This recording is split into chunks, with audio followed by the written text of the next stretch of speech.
Selanjutnya secara teknis Bung Abdul Ghafur Sangaji akan menyampaikan rinciannya. Silakan, Bung. Terima kasih Bang Ahmad Kozinudin. Assalamualaikum warahmatullahi wabarakatuh. Salam hatuhaha. Pada kesempatan yang baik ini, pertama-tama saya mengucapkan selamat tahun baru kepada semua rekan-rekan media dan seluruh masyarakat Indonesia. Bahwa pada tahun baru ini, sebagaimana tadi sudah disampaikan oleh Bang Ahmad Kozinudin, kita sudah punya produk hukum pidana nasional yang berlaku secara bersamaan, yaitu Undang-Undang Nomor 1 Tahun 2023 tentang KUHP dan Undang-Undang Nomor 20 Tahun 2025 tentang KUHP berlaku secara bersamaan sejak tanggal 2 Januari 2026. Dan kita bersyukur kedua produk hukum itu telah mewakili nilai-nilai Pancasila, kemudian Undang-Undang 45 dan kearifan lokal, karena di dalam hukum pidana material kita sudah diadopsi namanya peradilan adat atau nilai-nilai hukum adat di dalam hukum pidana material kita. Nah, tahun baru tentu selalu ada hal baru, tentu selalu ada semangat baru, tentu selalu ada spirit baru, dan tentu selalu ada optimisme baru, tetapi juga tentu selalu ada peristiwa-peristiwa hukum baru. Nah, terkait dengan peristiwa hukum baru ini, terhadap polemik ijazah Pak Joko Widodo yang dari awal diduga adalah ijazah palsu berdasarkan hasil penelitian Mas Roy, Bang Rismond, dan Dr. Tifa, laporan Pak Joko Widodo kemudian diumumkan penetapan tersangka pada tanggal 7 November 2025 yang melahirkan 8 tersangka.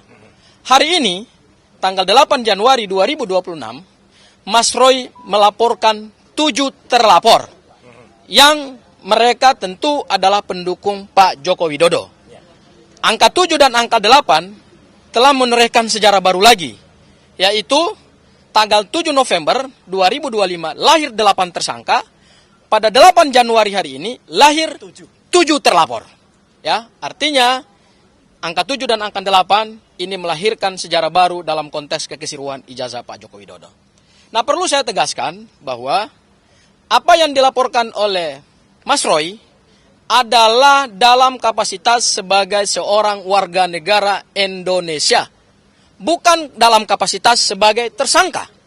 Ya, dahulu Pak Joko Widodo melaporkan Mas Roy dalam konteks sebagai terlapor.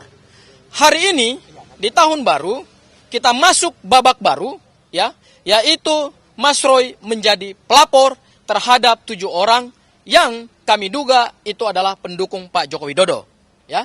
Dan yang dilaporkan oleh Mas Roy dalam konteks bukan karena merasa diserang atau bukan karena dalam konteks tuduhan ijazah palsu dia yang kemudian sudah naik dalam tahap LP Pak Joko Widodo, bukan itu konteksnya. Konteksnya adalah selama ini Mas Roy dituduh ya secara luar biasa, difitnah secara luar biasa terkait dengan kedudukan Mas Roy sebagai seorang warga negara yang harkat dan martabatnya dilindungi oleh konstitusi, dilindungi oleh semua kaidah-kaidah hukum pidana internasional, baik yang diatur di dalam Universal Declaration of Human Rights tahun 1948, ICCPR, International Convention on Civil and Political Rights, yang sudah kita ratifikasi dengan Undang-Undang Nomor 12 tahun 2005, dan semua kaidah-kaidah hukum pidana nasional kita, baik Undang-Undang Nomor 39 tahun 1999 tentang HAM, Undang-Undang Kekuasaan Kehakiman, dan 2 produk hukum pidana kita yang baru, yaitu KUHP dan KUHAP yang baru. Yang dilakukan oleh Mas Roy adalah melaporkan 7 orang, yang kalau kita lihat delik kualifikasi deliknya sama dengan yang dilaporkan oleh Pak Joko Widodo, yaitu dugaan pencemaran nama baik dan fitnah. Bedanya adalah Pak Joko Widodo melaporkan dan kemudian lahir 8 tersangka itu menggunakan KUHP yang lama, yaitu pasal 310 dan pasal 311. Sekarang yang dilaporkan oleh Mas Roy itu menggunakan KUHP yang baru yang dilaporkan 2 pasal, yaitu pasal 43 ayat 2, 433 ayat 2 dan pasal 434 ayat 1. Ya. Di dalam hukum pidana kita yang baru ini, perlindungan terhadap kedudukan seorang warga negara dari fitnah dan pencemaran nama baik itu luar biasa.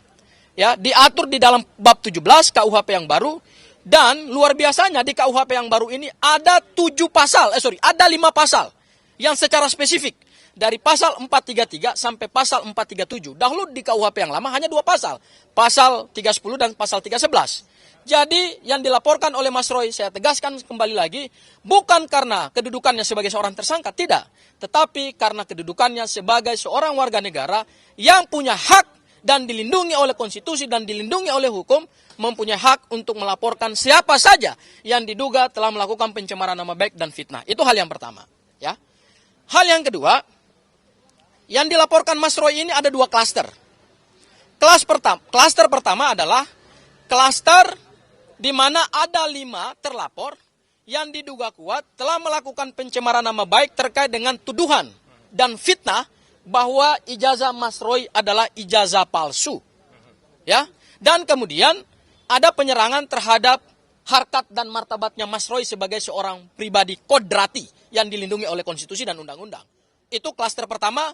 Dan klaster kedua ada 2 terlapor, yaitu terkait dengan tuduhan bahwa Mas Roy terlibat di dalam proyek korupsi Hambalang. Pada saat itu Mas Roy sebagai bagian dari kader Partai Demokrat, ya.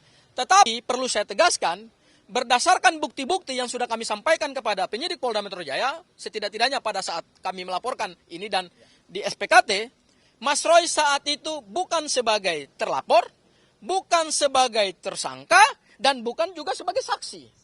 Sama sekali tidak ada hubungannya dengan proyek Hambalang itu. Ya, jadi nggak ada kaitannya.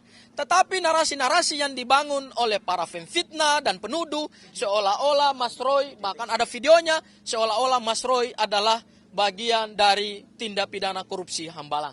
Ya, nah, oleh karena itu, dalam kesempatan yang baik ini, kami meminta kepada Polda Metro Jaya agar laporan Mas Roy yang sudah naik tahap pro justisia, 7 terlapor itu telah diterbitkan LP-nya, dan kemudian LP-nya ini akan diproses sesuai dengan KUHP yang baru, karena sudah pro justisia naik pada tahap penyelidikan.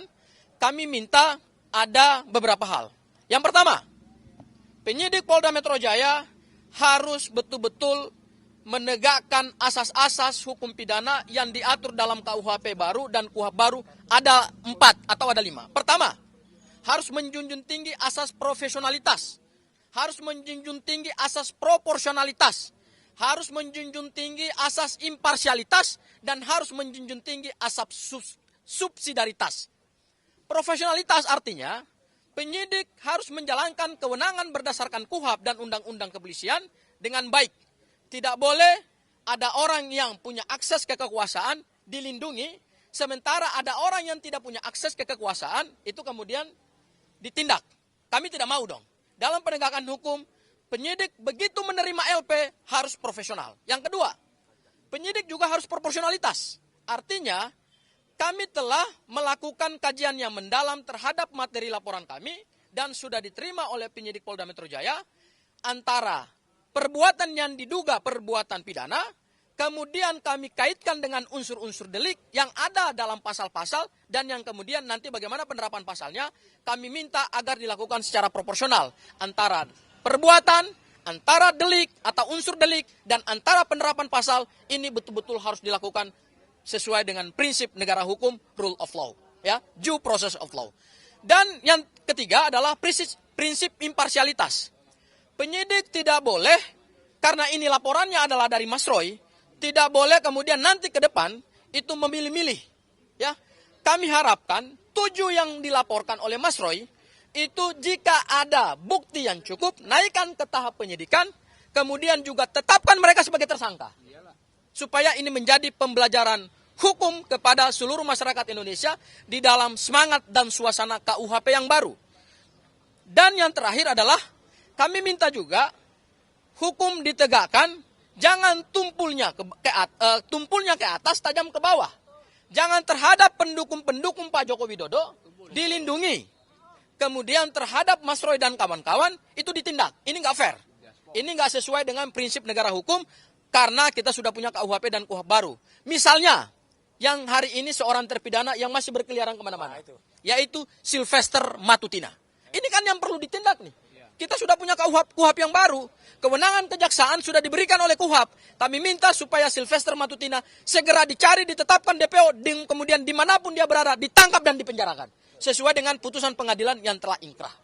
Dan yang terakhir adalah asas subsidiaritas. penyidik Polda Metro Jaya harus betul-betul menegakkan hukum dengan baik supaya tujuan hukum itu tercapai, yaitu adanya asas kepastian hukum, ada keadilan, dan kemudian ada kemanfaatan. Kami tidak ingin jangan sampai laporannya Mas Roy hanya diterima pada tahap LP, kemudian naik tahap penyelidikan, tetapi kemudian tidak dilakukan pada tahap penyidikan dan tidak ada penetapan tersangka. Karena kenapa? Kami yakin terhadap bukti-bukti awal yang kami miliki.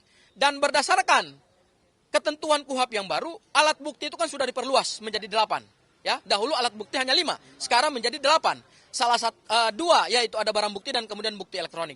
Dan berdasarkan laporan yang kami sampaikan kemarin, kami basisnya adalah bukti-bukti elektronik dan kemudian akan ada saksi yang kami hadirkan juga dan akan ada juga ahli-ahli yang kami hadirkan. Ya, siapa 7 orang itu tentu nanti Mas Roy yang akan menjelaskan secara lebih rinci dan kemudian apa saja peristiwa yang kami duga adalah peristiwa pidana, kemudian juga itu akan dijelaskan oleh Mas Roy. Mungkin tambahan saya minta kepada Bang Samsir selaku salah satu tim kuasa hukum juga yang mendampingi saat itu. Silakan Bang Samsir. Terima kasih. Assalamualaikum warahmatullahi wabarakatuh. Terima kasih kawan-kawan semua sudah hadir seperti undangan kita untuk datang meliput pada acara hari ini. Mengenai perkara ijazah saudara Joko Widodo yang pada awalnya sudah diteliti oleh Bapak Roy Suryo ini sebagai seorang peneliti, ini sebenarnya sesuatu yang memang jauh dari sasaran kalau beliau sampai dipidanakan ya. Karena memang apa yang diteliti oleh beliau dan kawan-kawannya itu adalah memang ijazah yang sudah beredar di masyarakat, sehingga pada saat dia teliti itulah yang dia sebutkan kalau ijazah tersebut adalah 99,9% adalah palsu. Kemudian kita berlanjut kepada proses yang baru saja kita dapatkan LP-nya itu tanggal 6 Januari 2026 kemarin. Nah, masalah yang demikian mudahnya mestinya untuk dibuktikan oleh saudara Joko Widodo berlanjut-lanjut sampai menyeret banyak orang yang membuat berita yang mencemarkan nama baik, termasuk juga fitnah yang dilakukan oleh orang-orang yang memang tidak mengerti mungkin ya. Tapi hal ini sengaja, bukan sengaja ya, kita harus mendudukkan masalah hukum hal seperti ini. Jangan dianggap biasa aja terus melebar kemana-mana sehingga orang-orang yang tidak tahu atau memang tahu tapi ingin menjatuhkan, dia harus mempertanggungjawabkan perbuatannya dan harus mendapat pelajaran juga bagi yang lain. Saya akan dampingi pada saat pelaporan kemarin. Saya pikir itu yang bisa saya dapatkan. Makasih. Assalamualaikum warahmatullahi wabarakatuh. Ya, ada tambahan sedikit ya yang jadi begini, ini bukan soal kebetulan 7 orang yang dilaporkan kok tepat mantan 7 presiden. Jadi saya kira menarik ini antara 7 dan 7 ini. Jadi saya kira dilanjut. Ya, baik. Assalamualaikum warahmatullahi wabarakatuh. Ya, pertama-tama saya aturkan terima kasih atas dukungan, support dan semuanya atas perkenannya saya membuat lapor. Jadi sebelum saya membuat laporan ini, saya tentu saja secara etika meminta izin kepada tim lawyer ya, artinya yang di bawah koordinasi Pak Abraham Samad, di bawah koordinasi litigasinya di bawah koordinasi Pak Petrus Celestinus dan di bawah koordinasi non litigasinya Pak Ahmad Kosinudin. Dan pada saat itu ditunjuk lawyer langsung yang mendampingi saya pada saat pelaporan kemarin, yaitu ada Bang Abdul Ghafur Sangaji, ada Bang Asam Khan, ada Bang Maidi, ada Bang Samsir Siregar, dan juga ada Samsir Jalil, Samsir Siregar. Dan juga saya terima kasih untuk pendukung yang selalu menyertai kita ya, ibu-ibu dari ARM, yang juga dari teman-teman semua, dari YouTuber juga, ada Michael di sini juga, yang ada kaitannya juga sih gitu dengan perkara ini. Jadi nanti saya sampaikan. Jadi intinya begini, ya, pada hari Senin kemarin, saya datang ke SPKT, Sentra Pelayanan Kepolisian Terpadu, ya, untuk membuat atau membuka laporan polisi dan sudah keluar STTLB-nya _B _114 _1 _2026 SPKT Polda Metro Jaya, laporan saya, ya. Saya dengan mohon maaf harus saya tutup beberapa yang sifatnya krusial, bukan apa-apa karena saya menghormati privasi saja. Dan saya telah melaporkan 7 orang. 7 orang itu ada rincinya. Tapi yang dalam laporan ini memang disebut dan kawan-kawan. Ya, tapi dan kawan-kawannya pihak penyidik sudah mendapatkan karena kami sudah menyerahkan laporan berupa detail intinya seperti ini, lengkap dengan ada penjelasan di dalamnya tentang orang-orangnya, tentang buktinya, screen capture-nya, link-nya, bahkan juga transkripnya sudah kita berikan semuanya. Petunjuk dan buktinya ada. Jadi kenapa kita melaporkan pasal 433 ayat 2 dan 434 ayat 1 di KUHP yang baru? Karena itu yang terkait langsung dengan peristiwa yang saya alami. Jadi ini merupakan satu spin yang luar biasa jahat ya, gitu. Karena penelitian yang kami lakukan bertiga awalnya dan didukung oleh teman-teman yang lain dari tim akademisi dan juga dari TPUA dan juga tim aktivis adalah tentang dugaan ijazah palsu yang dimiliki oleh Presiden ke-7 Indonesia Joko Widodo. Yang kesimpulannya adalah 99,9% palsu. Dan dengan enaknya para pendukung Joko Widodo itu kemudian membalik begitu saja, mengatakan ijazah saya palsu. Ada yang mengatakan ijazah S1 saya palsu, ada yang mengatakan ijazah S2 dan S3-nya juga palsu. Dan nanti saya akan tunjukkan kepada teman-teman semua, ya kalau Jokowi itu dulu mau bersifat negarawan dan mau terbuka, tunjukkan saja ijazahnya, selesai. Orang bisa lihat, bisa menguji ijazah itu, benar apa enggak. Mau tanyakan ke Universitas Gadjah Mada, mau tanyakan ke Universitas Negeri Jakarta, silahkan. Ya, nanti di bagian akhir saya tunjukkan.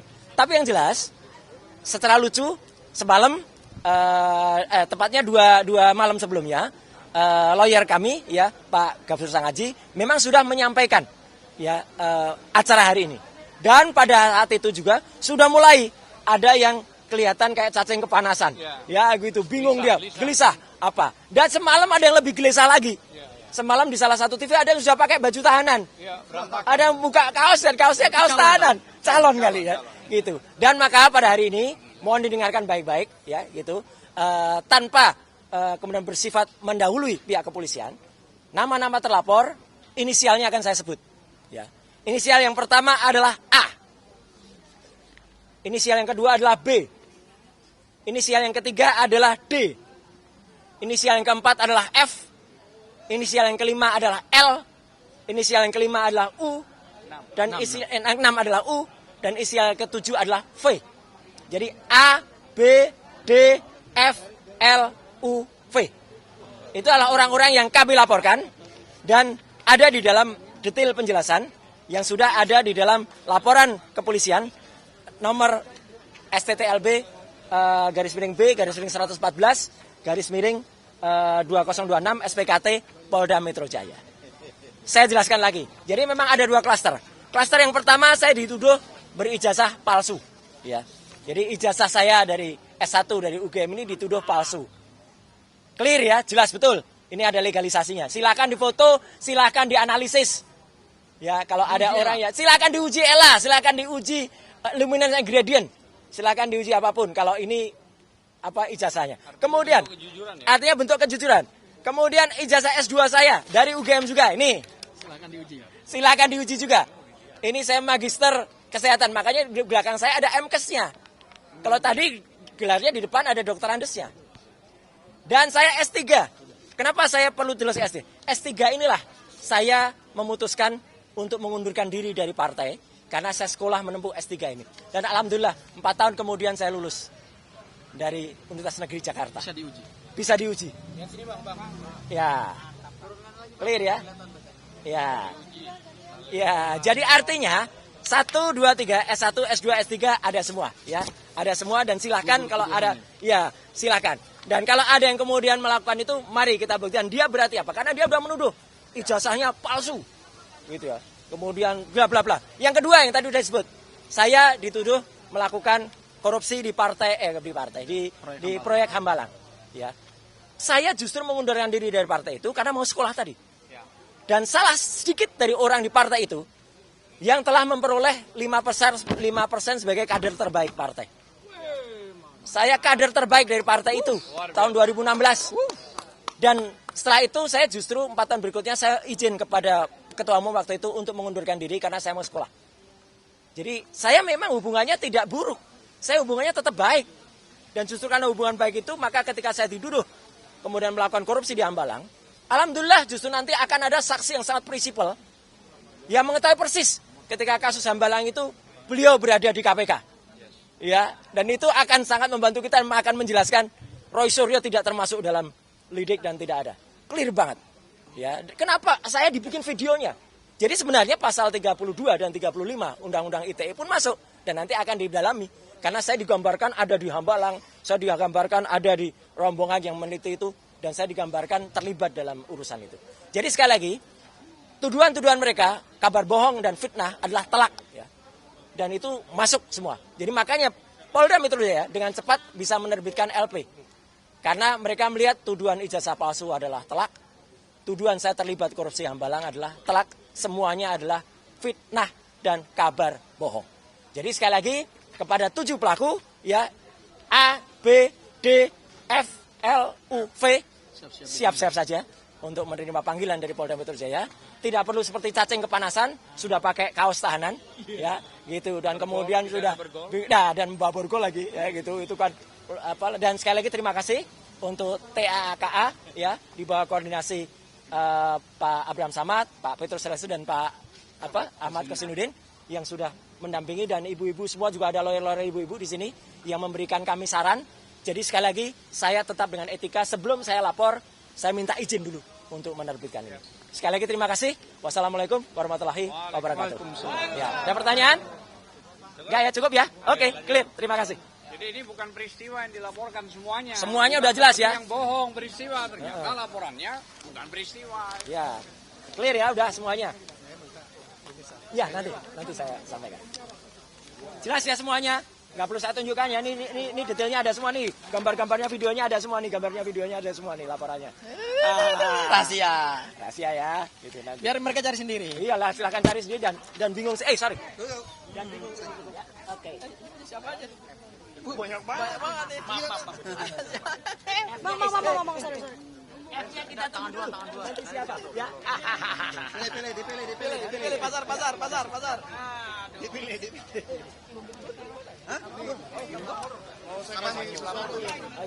Oh ya, kalau ada tambahan dari Michael, ada nih. Mike.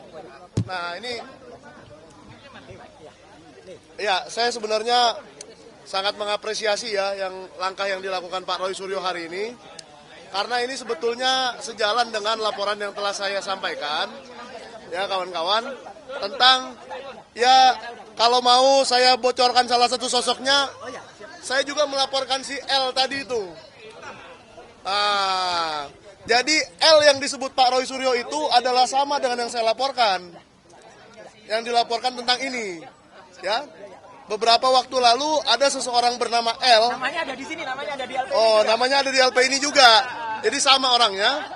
Si L ini menuduh saya wartawan palsu, wartawan gadungan. Dengan memanipulasi website Dewan Pers secara kurang ajar, secara tidak sepatutnya, dan saya laporkan. Dan alhamdulillah puji Tuhan di tahun yang baru ini sudah maju laporan tersebut dan akan segera dipanggil.